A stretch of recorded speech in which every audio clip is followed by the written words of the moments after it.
안녕하세요. 형광펜 성경이 제공하는 성경 공부, 오늘은 역대하 1장입니다. 다윗의 아들 솔로몬의 왕위가 견고해져 갔습니다. 왜냐하면 하나님께서 그와 함께 해주셨고 그리고 심히 창대케 하셨기 때문에 그래요.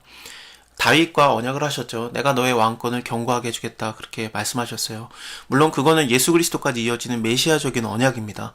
누가복음에도 가브리엘 천사가 나타나가지고 마리아에게 그러잖아요. 이게 다윗의 왕위, 그다음에 그의 나라가 영원하리라, 그런 단어들을 사용하거든요. 그 예수라 하라, 그렇게 알려주는데, 어쨌든 이 언약이 예수 그리스도까지 이어지지만 당장에 다윗의 아들인 솔로몬에게도 이게 나타나는 겁니다. 솔로몬이 뭐 괜찮은 모습인가? 그렇지는 않아요. 일단은 산당에서 예배를 드리거든요. 일전번제를 하필이면 거기서 드려요. 산당을 하나님께서 기뻐하지 않아요. 열왕기상하를 봐도 왕들에 대해서 평가할 때 그 왕이 아무리 하나님의 말씀을 잘 따르려고 했어도 산당이 그러나 여전히 있었다라는 단어들이 나와요. 그래서 이거를 하나님이 괜찮아하지 않는데, 이거는 언제부터인지 모르겠는데 계속 있었고, 솔로몬 때도 이렇게 있고요. 그리고 또 히스기야 왕 때 가서야 산당이 정리가 돼요. 그리고 그의 히스기야의 아들인 므낫세가 다시 산당 만들어내고, 그 다음에 좀 지난 다음에 요시야 왕이 나타나는데 그가 다시 한번 좀 정리를 합니다만, 하나님이 괜찮아하지는 않는데 어쨌든 이 예배를 받아주기는 받아줘요. 왜냐면 그 다윗과의 언약이 있기 때문에 하나님이 다윗을 사랑하셔서 그냥 받아주는 것 같습니다. 괜찮은 건 아닙니다. 솔로몬이 뭐 우리가 갖고 있는 그 환상이 있잖아요. 막 지혜롭고 막 엄청난 부귀영화, 복의 상징이죠. 그래서 이런 그 솔로몬에 대한 우리가 좋은 이미지가 있기는 한데, 시작도 이렇게 산당에서 하나님께 예배를 드리고 끝도 하나님을 버리고 이방신들을 섬기는 그런 모습으로 끝나는, 뭐 딱 그렇게 뭐 멀쩡한 왕은 아니었습니다. 물론 전성기를 갖게 되죠, 이때요. 왜냐면 하나님께서 이제 복을 부어주시기 때문에 그렇습니다. 어쨌든 원래 은혜라는 말 자체가 받을 자격이 없는 자에게 주어지는 게 바로 은혜예요. 그래서 솔로몬에게도 하나님께서 함께 해주시고 그냥 창대케 하신 거, 은혜를 부으신 거지 솔로몬이 잘했다라고 보기는 어렵습니다. 아브라함도 하나님의 말씀을 쫓아서 가나안 땅에 이르렀는데, 하필이면 하나님의 말씀대로 쫓아왔는데, 근데 그 기근이 있었잖아요. 그래서 애굽에 가죠. 애굽은 하나님이 명하신 땅이 아니었어요. 하나님 말씀을 떠났음에도 불구하고 오히려 하나님께서는 아브라함을 보호하셔서 그의 아내 사라가 안 뺏기게 하시고, 그 다음에 많은 재물을 얻고 그 애굽에서 다시 나오게 하시거든요. 그것도 은혜입니다. 잘해서 받은 게 아니라 그냥 받을 자격이 없는 상황이었는데 하나님이 그냥 은혜를 주신 거예요. 근데 그 은혜만 원하는가, 이제, 그러니까 복만 원하는가, 물질만 원하는가, 아니면 그런 상황에서 나에게 많은 은혜를 주신 하나님을 사랑하는가, 그 차이가 달라지는 거죠. 옛적에 훌의 손자 우리의 아들, 이게 우리라는 사람이 있었죠. 그래서 그의 아들인 부살렐이 지은 놋단, 놋으로 만든 단인데, 이게 여호와의 장막 앞에 아직까지 있었던 거예요. 이게 언제 나오냐면요, 출애굽기에 나와요. 잠깐 보여드릴게요. 출애굽기 35장을 보면은 여기 있습니다. 이게 여호와께서 유다 지파의 훌의 손자요 우리의 아들인 부사레를 지명하여 부르시고 하나님의 신, 그러니까 성령을 그에게 충만하게 하셔서 지혜와 총명과 지식으로 여러 가지 일, 공교한 일을 연구해서 금과 은과 노수로 일하게 하셨고, 보석을 깎아 물리며 나무를 새기는 여러 가지 그 기술적인 일, 공교한 일들을 하게 하셔서 이 성막을 만드는 것을 이제 했었어요, 이 사람이. 근데 이것이 아직까지 있었던 거예요. 그래서 이 우리의 아들 부살렐이 지은 놋단이 여호와의 장막 앞에 그대로 있었던 겁니다.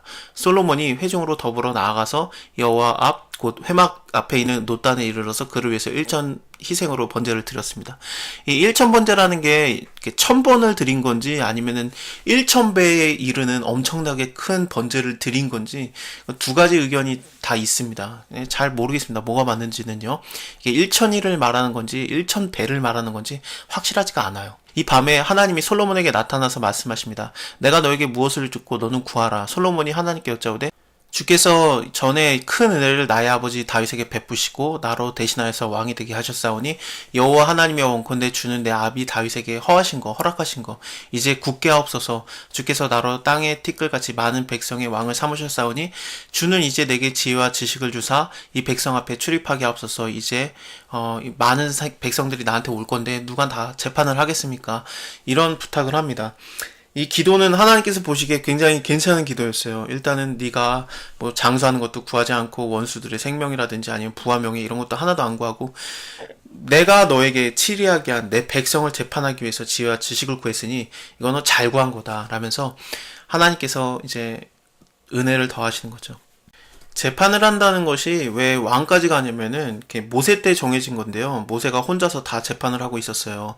하나님께 물어받으려고 백성들이 하나님의 뜻이 뭔지 다 모세만 기다리고 있다가 모세의 장인어른이 와가지고 이거 너 뭐 하는 짓이냐, 너는 왜 혼자서 이 재판을 다 하고 있고 백성들은 너를 다 기다리고 있느냐, 그러다가 백성들도 힘들고 너도 힘들고 안 된다, 10부장 50부장 100부장 1000부장 제도를 그때 만든 거예요. 그래서 하나님의 말씀을 좀 잘 아는 자들이 하나님의 말씀으로 그들을 판단해 주다가 10명을 다스리는 자가 일단 판단을 했는데 자기가 못하겠다 그러면 50부장으로 넘기고, 50부장이 못하면 100부장, 100부장이 못하면 1000부장으로 넘기고, 1000부장이 못하면은 그때 모세까지 올라오는 거예요. 그래서 최고 높은 지도자는 제일 중요한 역할을 해야 되는 게 뭐냐면 이스라엘에서는 재판입니다. 하나님의 말씀을 알고 하나님의 말씀대로 재판하는 것을 하는 사람이 제일 높은 사람이에요. 그래서 모세 때도 그랬고, 사사기도, 사사라는 말 자체가 재판관들입니다.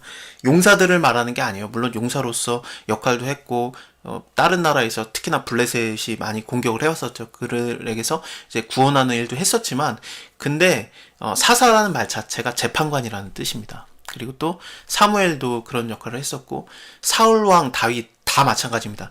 어려운 재판에 대해서는 이제 왕이 재판을 하게 돼 있어요. 모세까지 올라온 것처럼 그 슬로보아스의 딸들에 대한 것도 나오잖아요. 민수기 마지막에 보면은, 아니 우리 아버지가 그렇게 뭐 물론 자기 죄 때문에 광야에서 죽었지만 고라가 뭐 반역을 했을 때 동참했던 것도 아니고 어쨌든 그냥 평범하게 죽은 건데, 근데 아들이 없으므로 우리는 딸들밖에 없는데 그러면 땅을 못 받으면 어떻게 합니까? 가나안 땅 가는 이유가 지금 땅 받으러 가는 건데 남자에게만 땅이 분깃이 들어가면은 우리는 없으면 어떻게 합니까? 뭐하러 갑니까? 그랬더니 그 재판이 어렵기 때문에 모세까지 올라온 거예요. 그래서 모세가 하나님한테 물어보죠. 그랬더니 하나님께서 야, 슬로보아스의 딸들의 말이 맞다 그러면서 그 딸들도 땅을 받게 해야 된다. 그리고 또 하지만 그들은 다른 지파에 시집가면 안 된다. 왜냐면 그 지파로 땅이 넘어가니까 그 지파의 땅의 경계선이 변경이 되잖아요. 그러니까 그거는 안 된다라고 정해줍니다.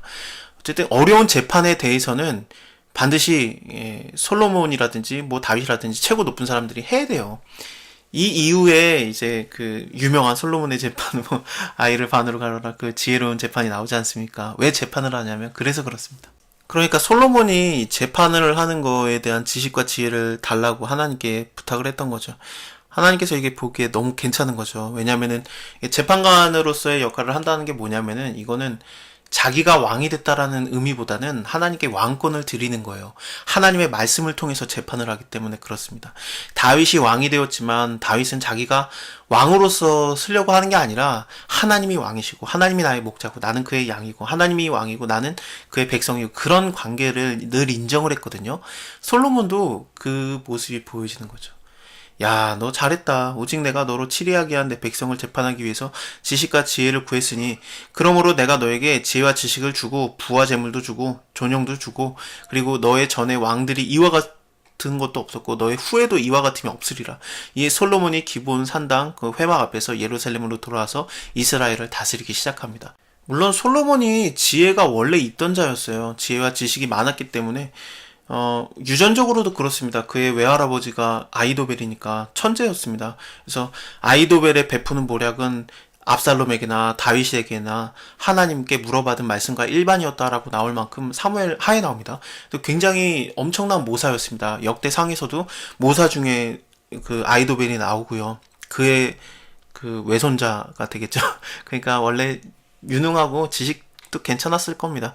그리고 열왕기상하 같은데 보면은 또 다윗이 죽기 전에 말하죠. 너는 지혜로운 자니까 나에게 저주했던 자 시므이 이렇게 평안하게 죽지 못하게 네가 해라라고 부탁을 할 만큼 이미 지혜로웠던 자인데, 근데 또 하나님께 지혜를 더 받으니까 엄청나지는 겁니다. 하나님께 받은 지혜뿐만 아니라 부와 재물과 존영도 엄청나기 때문에 뭐 병거와 마병 이런 것들도 모읍니다. 다윗 때는 병거나 마병 같은 거 안 모았거든요. 말을 다른 나라에서 이것을 가져왔어도 심줄을 다 끊어버렸어요. 몇 마리만 남기고요. 근데 솔로몬은 이런 것들을 다 모읍니다. 그래서 병거가 1,400이고 마병이 12,000이나 되는데, 이 병거 같은 것도 애굽에서 사온 거예요. 애굽에서 내어올린 병거는 하나에 은 600세겔이고 말은 150세겔이다. 이와 같이 햇사람의 모든 왕과 아람 사람을 위해서도 그 손으로 내어왔더라면서 많은 것들을 다 가져오는 겁니다. 다른 나라들에서요.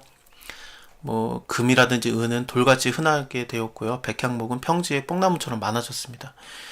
자, 오늘은 여기까지 보고요. 다음에 솔로몬이 하나님의 이름을 위한 그 성전을 건축하는 거, 그것을 준비하는 걸 보겠습니다. 감사합니다. 다음에 뵐게요.